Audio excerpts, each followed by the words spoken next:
Welcome back to scholarship arena. अस्सलाम वालेकुम। आज की वीडियो में मैं मलेशिया और मलेशियन गवर्नमेंट की तरफ से दो different fully funded scholarship programmes share करने जा रहा हूँ।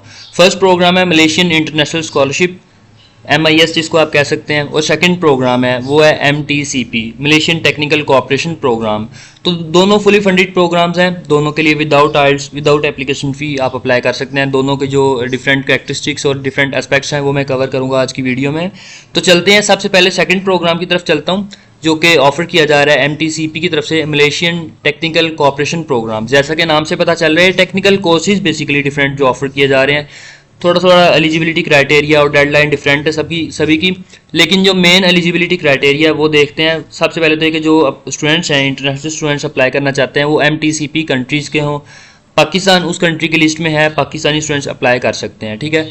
और सेकंड जो है वो एज का क्राइटेरिया जो है वो 45 ईयर्स ओल्ड से ज़्यादा ना हो, ठीक है। 45 ईयर्स से कम ही हो, इससे अबव ना हो अप्लाई करते वक्त, ठीक है। तो इसका जो कुछ इन्होंने इंट्रोडक्शन दिया हुआ है वो देख लेते हैं। तो इसका इंट्रोडक्शन में वही चीज़ उन्होंने बताई है कि ये मलेशियन गवर्नमेंट की तरफ से ऑफर किया जा रहा है, और ये इंटरनेशनल स्टूडेंट्स के लिए स्पेशली जो कि डेवलपिंग कंट्रीज से बिलोंग करते हैं और जो पोस्ट ग्रेजुएट स्टडीज़ के लिए मलेशिया आना चाहते हैं उनके लिए है, ठीक है। और ये बेसिकली टोटली प्रैक्टिकल बेस्ड और रिसर्च बेस्ड प्रोग्राम होगा, और ज़्यादा प्रैक्टिकली और फील्ड वर्क पर ज़्यादा फोकस होगा। और इससे क्या होगा कि जो स्टूडेंट्स हैं डिफरेंट कंट्रीज से बिलोंग करते हैं, डेवलपिंग कंट्रीज से, उनके डेवलपमेंट में वो वापस जाके कंट्रीब्यूट करेंगे। और इसके ड्यूरेशन की बात की उन्होंने कि जो मास्टर्स प्रोग्राम है वो 24 से 36 मंथ का होगा, ठीक है, मतलब 2 से 3 साल का होगा। एलिजिबिलिटी क्राइटेरिया मैं आपको ऑलरेडी बता चुका हूँ। फिर इसके बाद कुछ और एलिजिबिलिटी क्राइटेरिया लाइक के जो आपकी बैचलर्स की CGPA है, क्योंकि मास्टर्स और PhD के लिए प्रोग्राम है तो इसीलिए आपकी बैचलर्स की CGPA कम से कम 3.50 हो आउट ऑफ 4.00। फिर उसके बाद अगर हम इंग्लिश प्रोफिशेंसी की बात करें तो या तो आपके पास IELTS हो जिसके बैंड्स आपके पास 6.0 हो, TOEFL हो जिसके स्कोर 60 हो, या फिर आपके पास इंग्लिश प्रोफिशेंसी सर्टिफिकेट हो, ठीक है। ये तीन में से किसी एक चीज़ का आपके पास होना ज़रूरी है। इस स्कॉलरशिप के बेनिफिट्स क्या होंगे? स्कॉलरशिप जो है वो आपकी ट्यूशन फ़ी को कवर करेगी और आपके जो है वो स्टाइपेंड दिया जाएगा, ठीक है। और जो स्टाइपेंड है वो पर मंथ आपको दिया जाएगा 3500 मलेशियन रिंगत, ठीक है। ये मलेशियन करेंसी में RM उसको शॉर्टली बोलते हैं या RYM बोलते हैं। तो जो मलेशियन रिंगत आपको दिए जाएंगे। फिर उसके बाद ये इसके बेनिफिट्स हो गए। इसमें कोर्सेज थोड़े से दिखा देता हूँ आपको कौन कौन से ऑफर किए जा रहे हैं। ये जो मैंने पेज ओपन किया हुआ है इसी में ऊपर कोर्सेज का ऑप्शन है, यहाँ पे आप आएंगे तो आपको कोर्सेज की लिस्ट मिल जाएगी। लाइक ये डिफरेंट कोर्सेज हैं, उनकी जो एप्लीकेशन स्टार्ट डेट और जो एंड डेट लिखी हुई है, और जो उसकी जो है वो सिलेक्शन कब होगी उसकी डेट भी लिखी है। डिफरेंट जो फील्ड्स उन्हें दिए हैं लाइक डिप्लोमेटिक कुछ कोर्सेज हैं, कुछ जो है वो इकोनॉमिक्स और फाइनेंस के रिलेटेड हैं, कुछ एजुकेशन के रिलेटेड हैं, कुछ इन्वायरमेंट के रिलेटेड हैं, क्लाइमेट चेंज वगैरह इसमें आ जाएगा, ठीक है। और ये मतलब डिफरेंट आप कैटेगरीज आपको यहाँ से मिल जाएगी। फिर कोर्सेज को जो डिटेल्स हैं, आप जिस कोर्स में अप्लाई करना चाहते हैं उस पर क्लिक करके फर्दर उसकी डिटेल्स देख सकते हैं, ठीक है। लाइक ये international basic maritime crime scene preservation course है, तो इसकी अगर आप डिटेल्स देखना चाहते हैं इस पर क्लिक करें। मजीद अगर आप देखना चाहते हैं तो आप फर्दर जो पेजेस हैं उसके वहाँ से एक्सेस करके आप देख सकते हैं। तो ये फर्स्ट प्रोग्राम है। Further details, further eligibility criteria और जो बैकग्राउंड एजुकेशनल बैकग्राउंड वो इसी हर प्रोग्राम का डिफरेंट होगा थोड़ा थोड़ा, तो आपने इसी के ऊपर क्लिक करके इसकी फर्दर डिटेल्स देख लेनी है। अगर समझ ना लगे तो आपने मुझसे कॉन्टैक्ट कर लेना है, मैं आप लोगों को बता दूंगा किसी पॉइंट की कहीं आपकी क्यूरी हो तो आपने बता देना है। लिंक्स की टेंशन नहीं लेनी, लिंक जो है वो इस पेज का आपको मिल जाएगा। इसी के लिंक से आप सारे फर्दर पेजेस को विजिट कर सकते हैं। इसके अलावा मेरे व्हाट्सएप ग्रुप का लिंक, मेरे फेसबुक पेज का लिंक और इस वेबसाइट का लिंक, सारे लिंक्स आपको डिस्क्रिप्शन में मिल जाएंगे। तो ये होगी फर्स्ट अपॉर्चुनिटी जिसका मैंने इंट्रोडक्शन और सारी जो है वो डिटेल्स आप लोगों के साथ शेयर किया। अब चलते हैं दूसरा प्रोग्राम जो मलेशिया इंटरनेशनल स्कॉलरशिप प्रोग्राम है MIS की तरफ चलते हैं। और एक चीज़ मैं बताना भूल गया कि अप्लाई करना है इस MTCP के लिए वो किधर से करना है आपने, ये जो पोर्टल है यहाँ से आपने अप्लाई करना है, ठीक है। यहाँ पे आके आपने सारी डिटेल सेलेक्ट करनी है। यहाँ पे पोर्टल है, इसको रजिस्टर करना है। दोनों का जो पोर्टल है डिफरेंट है, दोनों प्रोग्राम्स का पोर्टल डिफरेंट है। तो ये जो फर्स्ट पोर्टल में अभी दिखा रहा हूँ ये सेकंड प्रोग्राम का है, ठीक है। जो भी मैंने आपको शॉर्ट कोर्सेज का प्रोग्राम आप लोगों के साथ शेयर किया वो उसके लिए ये पोर्टल है। MTCP के लिए ये पोर्टल आपने यूज़ करना है। सेकंड अभी जो स्कॉलरशिप है उसकी तरफ चलते हैं, MIS स्कॉलरशिप। इसके लिए डेडलाइन आपने माइंड में रखनी है। 31 को इसकी एप्लीकेशंस ओपन होनी थी, 31 में जो कि हो गई हैं। कल इसकी एप्लीकेशंस ओपन हुई हैं, मैं आज वीडियो बना रहा हूँ, और इसकी डेडलाइन 30 जून 2024 है। तो इसकी डिटेल्स के लिए आपने क्या करना है, गाइडलाइंस पे जाना है। गाइडलाइंस पे जाएंगे तो आपको यहाँ से इसका एक PDF मिल जाएगा जो कि मैंने ऑलरेडी ओपन किया हुआ है। इसकी डिटेल्स की तरफ चलते हैं। सबसे पहले इसका एलिजिबिलिटी क्राइटेरिया देखते हैं। एलिजिबिलिटी क्राइटेरिया फर्स्टली तो ये कि जो MIS के जो कंट्रीज़ की लिस्ट है उसमें नाम हो आपके कंट्री का। वो लिस्ट कौन सी है वो मैं दिखाता हूँ आपको। ये कंट्रीज़ की लिस्ट है, ठीक है। ये तमाम कंट्रीज़ जो यहाँ पे शो किए गए हैं, यहाँ इनके रेजिडेंट्स जो हैं वो अप्लाई कर सकते हैं। अब आप कहेंगे कि पाकिस्तानी स्टूडेंट्स का नाम किधर है, तो पाकिस्तान जो है वो एक कॉमनवेल्थ कंट्री में आता है। कॉमनवेल्थ में डिफरेंट 100 के करीब जो है वो कंट्रीज़ हैं, मे बी इससे ज़्यादा ही हों, जो कि आते हैं इस लिस्ट में। पाकिस्तान भी इसी में है और पाकिस्तान का आपको नाम यहाँ भी मिल जाएगा। पाकिस्तान कॉमनवेल्थ कंट्रीज़ में भी आता है, ठीक है। और वैसे भी इसका नाम सेपरेट भी लिखा हुआ है, पहले नहीं था लिखा हुआ। जो 2023 में जब ये स्कॉलरशिप ऑफर की गई थी तब उस PDF में नहीं था, लेकिन ये अपडेटेड PDF है, इसमें नाम मेंशन किया हुआ है इन्होंने। तो ये कंट्रीज़ के जो रेजिडेंट्स हैं, इन कंट्रीज़ के स्टूडेंट्स अप्लाई कर सकते हैं इसके लिए। तो Pakistani students first eligibility criteria पूरा करते हैं। सेकंड ये कि जो स्टूडेंट्स अप्लाई करना चाहते हैं वो पोस्ट ग्रेजुएट स्टडीज़ के लिए अप्लाई करना चाहते हैं, लाइक मास्टर्स और PhD के लिए, ठीक है। बैचलर्स ऑफर नहीं किया जा रहा अनफॉर्चुनेटली। और फिर ये कि ये फुल टाइम जो पोस्ट ग्रेजुएट स्टडीज़ होगी, पार्ट टाइम नहीं होगी, फुल टाइम ये होगी। और वो स्टूडेंट्स जो कि इस टाइम मलेशिया में हैं, वो सेल्फ फंडिंग पे अगर पढ़ रहे हैं तो वो भी इसके लिए अप्लाई कर सकते हैं। जो अभी पाकिस्तान में हैं या अपने कंट्री में बैठे हैं, वहाँ जाके पढ़ना चाहते हैं, वो भी अप्लाई कर सकते हैं। जो ऑलरेडी मलेशिया में हैं और उनकी ग्रेजुएशन में कम से कम अगर 2 सेमेस्टर पढ़े हुए हैं तो वो भी इसके लिए अप्लाई कर सकते हैं, ठीक है।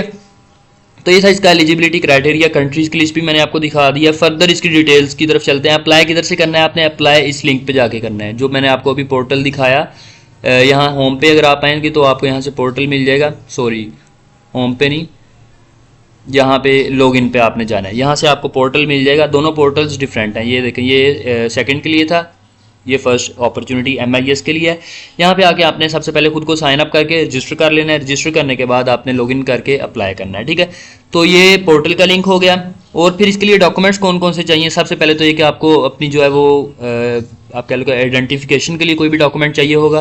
पासपोर्ट आपको चाहिए होगा, लाइक, और इसकी पासपोर्ट एक्सपायर होने में जो है वो 6 मंथ पड़े हों, 6 मंथ कम से कम पड़े हों। अगर एक्सपायर हो रहा है तो 6 माह के बाद हो रहा हो, 6 माह से पहले नहीं। सादा जुबान में मैं समझा रहा हूँ ताकि समझ आ जाए आपको। तो पासपोर्ट आपको चाहिए होगा। फिर उसके बाद जो आपको ट्रांसक्रिप्ट चाहिए होगी अपनी।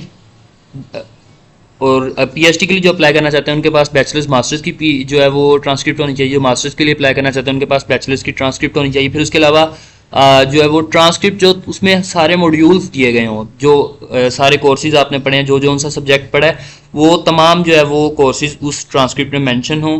फिर उसके बाद ये कि आपको जो है वो अपनी डिग्री भी चाहिए होगी इसके लिए। डिग्री आपने लेके जिसमें फाइनल CGPA वगैरह लिखी हो, ट्रांसक्रिप्ट के ऊपर फाइनल CGPA लिखी हो, स्कोर्स लिखे हों, तो ये डॉक्यूमेंट्स आपको चाहिए होंगे। फिर उसके अलावा इंग्लिश प्रोफिशिएंसी का डॉक्यूमेंट चाहिए होगा। वही डॉक्यूमेंट जो कि आपको ऑलरेडी मैं बता चुका हूँ, IELTS के स्कोर, TOEFL के स्कोर या फिर इंग्लिश प्रोफिशिएंसी सर्टिफिकेट, वो आपको चाहिए होगा, ठीक है।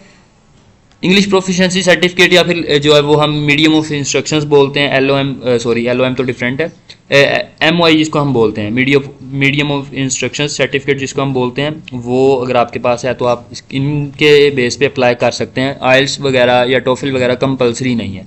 फिर आपको जो 2 लेटर ऑफ रिकमेंडेशन चाहिए होंगे, 2 लेटर ऑफ रिकमेंडेशन चाहिए होंगे, और लेटर ऑफ रिकमेंडेशन इनके फॉर्मेट पे चाहिए। ये मैंने ओपन किया हुआ है, ये देखें, ये फॉर्मेट है। इस फॉर्मेट में आपको 2 लेटर ऑफ रिकमेंडेशन चाहिए। ये आपके प्रोफेसर भी आपको दे सकते हैं, आपके सुपरवाइजर भी आपको दे सकते हैं। अगर आपके पास इंटर्नशिप का या वर्क एक्सपीरियंस है तो वर्क एक्सपीरियंस जो है वो भी जहाँ पे आपने जॉब की है, आपका सुपरवाइजर वहाँ का या आपका बॉस जो है वो भी आपको रिकमेंड कर सकता है, ठीक है।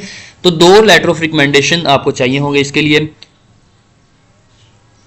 फिर जैसा कि मैंने बोला कि जो स्टूडेंट्स ऑलरेडी मलेशिया में पढ़ रहे हैं वो भी इसके लिए अप्लाई कर सकते हैं। तो अगर स्टूडेंट्स ऑलरेडी वहाँ पे पढ़ रहे हैं तो उनके पास जो है वो मलेशियन यूनिवर्सिटी का जो है वो यूनिवर्सिटी का एडमिशन लेटर होना चाहिए। मलेशियन यूनिवर्सिटी का, मलेशियन कौन कौन सी यूनिवर्सिटीज़ हैं वो मैं आपको दिखाता हूँ आगे चल के। लेकिन अगर जो स्टूडेंट्स ऑलरेडी पढ़ रहे हैं या अगर नहीं भी पढ़ रहे, अगर उनके पास मलेशियन यूनिवर्सिटी का एडमिशन लेटर है तो बेटर होगा। फिर इसके बाद आपको CV चाहिए होगी अपनी। इसका कोई स्पेसिफिक फॉर्मेट नहीं है, आप अपने भी फॉर्मेट में, कोई भी फॉर्मेट है आपके पास, आप अच्छी बनी हो, ठीक है। अगर नहीं आपको पता चल रहा तो आप मुझे रिव्यू करवा सकते हैं, मैं आपको सजेस्ट कर दूंगा चेंजेस के कौन कौन सी आपने करनी है। तो आपको CVs के लिए चाहिए होगी। फिर उसके अलावा जो स्टूडेंट्स मास्टर्स के लिए और PhD के लिए डेफिनेटली यही 2 फील्ड्स ऑफर की जा रही हैं, तो इनके लिए अप्लाई करना चाह रहे हैं, उनके पास रिसर्च प्रपोजल का होना ज़रूरी है। तो रिसर्च प्रपोजल के साथ आपने अप्लाई करना है, ओके। तो फिर इसके बाद हम चलते हैं फर्दर।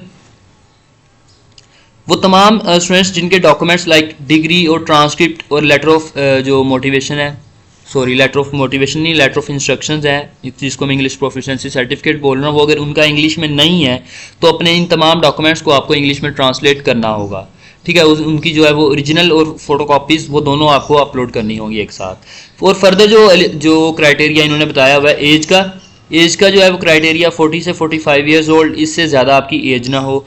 फिर उसके बाद आपकी CGPA की अगर बात करें तो CGPA जो है वो आपकी मास्टर्स के लिए जो अप्लाई करना चाहते हैं उनकी जो CGPA बैचलर्स की 3.00 से अबव हो, इससे कम ना हो, ठीक है। और जो मास्टर्स के PhD के लिए अप्लाई करना चाहते हैं उनके लिए भी सेम है, लेकिन उन्होंने डिफरेंट दी हुई है। CGPA की रिक्वायरमेंट सेम है। इंग्लिश प्रोफिशिएंसी वही जो आपको ऑलरेडी बता चुका हूँ, वही इंग्लिश प्रोफिशिएंसी का क्राइटेरिया है। और इसके बाद जो रिसर्च प्रपोजल है आपका, वो रिसर्च प्रपोजल आपका कम से कम जो है वो 1000 वर्ड्स का हो, ठीक है। और आपका जो अपनी फील्ड के रेलिवेंट हो आपके रिसर्च प्रपोजल का, जो कि मास्टर्स और PhD के लिए कंपलसरी आपको चाहिए। तो उसके लिए आपके जो वर्ड्स हैं वो आपके 1000 से प्लस हों, इससे कम ना हो। फिर यही दो जो लेवल ऑफ स्टडीज़ या आप कैटेगरीज कह सकते हैं ऑफर किए जा रहे हैं, और ये भी फुल टाइम स्टडीज़ है, पार्ट टाइम नहीं है। मास्टर्स और PhD है वो भी फुल टाइम। इसके बाद इन्होंने यूनिवर्सिटीज़ दी गई हैं जो कि एलिजिबल हैं, जिनमें स्टूडेंट्स अप्लाई कर सकते हैं। वो 20 के करीब 20+ यूनिवर्सिटीज़ हैं, जिसमें से जो है वो 4 प्राइवेट यूनिवर्सिटीज़ हैं और 20 जो हैं वो पब्लिक यूनिवर्सिटीज़ हैं, जिनमें स्टूडेंट्स अप्लाई कर सकते हैं। तमाम की लिस्ट यहाँ पे दी गई है, आप देख सकते हैं। तो इनमें से जिसमें आपकी फील्ड बनती है, जिसमें आप जो आपको लगती है कि अच्छी यूनिवर्सिटी आपके लिए सूटेबल है, उसकी लोकेशन वाइज या रिसर्च वाइज या उसकी जो है वो रैंकिंग वाइज, जो उसमें आप इंटरेस्टेड हो आप उसको देख के उसमें अप्लाई कर सकते हैं। तो ये इसकी यूनिवर्सिटीज़ हैं। फिर इसके बाद अगर हम बेनिफिट्स की बात करें, इस स्कॉलरशिप के आपको बेनिफिट्स क्या होंगे। सबसे पहले तो कि आपकी ट्यूशन फ़ी टोटली फ्री होगी, आपको कोई ट्यूशन फ़ी या एडमिशन फ़ी वगैरह पे नहीं करनी। फिर उसके बाद आपको लिविंग अलाउंस मिलेगा, जो कि आपको पर सेमेस्टर मिलेगा 1500 जो है वो मलेशियन करेंसी में वो आपको मिलेंगे, ठीक है। बाय द वे ये आपका जो स्टाइपेंड है ये आपकी परफॉर्मेंस की बेस पे, एकेडमिक परफॉर्मेंस या सेमेस्टर वाइज जो परफॉर्मेंस है इसकी बेस पे आपका ज़्यादा भी हो सकता है। आपको मे बी ये रिसर्च अलाउंस वगैरह भी मिले वहाँ जाके, तो कम से कम उन्होंने यहाँ पे दिया गया कि कम से कम आपको इतना ही मिलेगा। फिर इसके अलावा फील्ड्स कौन सी हैं, फील्ड्स कोई स्पेसिफिकली नहीं है, लेकिन उन्हें कुछ मेजर्स मेंशन किए हैं, like education, arts and humanities, social sciences, business के related, natural sciences, information and communication technologies, engineering, agriculture, forestry वगैरह, ये और हेल्थ रिलेटेड फील्ड्स हैं जिनमें आप अप्लाई कर सकते हैं। लेकिन स्पेसिफिकली यही नहीं है, इनमें आप जब आप फर्दर पोर्टल पे जाएंगे और यूनिवर्सिटीज़ की वेबसाइट को देखेंगे जो कि यहाँ दी गई हैं, तो इनमें आपको मजीद फील्ड्स मिल जाएंगी। ये जस्ट उन्होंने मेजर्स बताए हुए हैं कि जिनमें आप अप्लाई कर सकते हैं, ठीक है। इसके बाद लास्ट पॉइंट की तरफ चलते हैं जो कि इंपॉर्टेंट है, वो है सिलेक्शन क्राइटेरिया। सिलेक्शन किस बेस पे होगी आपकी। सबसे पहले तो आपकी एकेडमिक और जो को करिकुलर एक्टिविटीज़ हैं उनकी बेस पे होगी। आपकी CV वगैरह को देखा जाएगा, आपके ग्रेड्स को देखा जाएगा, आपकी CGPA को देखा जाएगा। इसके अलावा आपकी स्पोर्ट्स में परफॉर्मेंस या और जो आपके हॉबीज़ हैं उनको देखा जाएगा उस बेस पे। फिर आपका रिसर्च प्रपोजल बहुत ज़्यादा मैटर करता है। रिसर्च प्रपोजल की बेस पे आपका रिसर्च जो टॉपिक है और रिसर्च प्रपोजल बनाने का स्ट्रक्चर है, उसमें आपकी रिसर्च एबिलिटीज़ ये सारी चीज़ें रिफ्लेक्ट होंगी। तो डेफिनेटली जो है वो रिसर्च प्रपोजल मैटर करता है, उसकी बेस पे आपकी सिलेक्शन होगी, ये इंपॉर्टेंट रोल अपना प्ले करता है। फिर इसके अलावा आपकी इंग्लिश कम्युनिकेशन और इंग्लिश लैंग्वेज जो स्किल्स हैं, इंग्लिश के अलावा भी अगर हम बात करें, आपकी कम्युनिकेशन स्किल्स, आपकी राइटिंग स्किल्स, आपकी रीडिंग स्किल्स, ये सारी मैटर करेंगी, जो कि वो इंटरव्यू की बेस पे या आप जो लेटर ऑफ मोटिवेशन लिखेंगे या रिसर्च प्रपोजल बनाएंगे, इसकी बेस पे आपका पता चल जाएगा कि आप में कितनी स्किल्स हैं, कितनी एबिलिटीज़ हैं।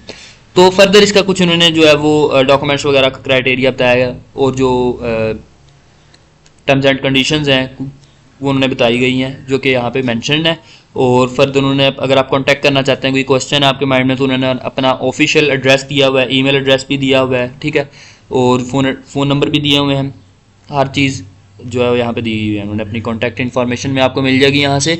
तो ये थी डिटेल्स दो स्कॉलरशिप्स ऑफर की जा रही हैं मलेशियन गवर्नमेंट की तरफ से इंटरनेशनल स्टूडेंट्स के लिए विदाउट आइल्स, विदाउट एप्लीकेशन फ़ी, मास्टर्स और PhD के लिए डिफरेंट फील्ड्स के जो स्टूडेंट्स अप्लाई कर सकते हैं। ये अपॉर्चुनिटी थी, होप्स हो कि मैंने अच्छे से क्लियर करने की कोशिश की है हर चीज़ को, और कोई क्वेश्चन नहीं होगा आपके माइंड में। अगर फिर भी फर्दर कोई क्वेश्चन है, कोई क्यूरी है, तो आप मुझसे पूछ सकते हैं, कमेंट सेक्शन में आप पूछ सकते हैं, प्राइवेटली इनबॉक्स करके आप मुझे अप्रोच करके पूछ सकते हैं, तो कोई मसला नहीं है।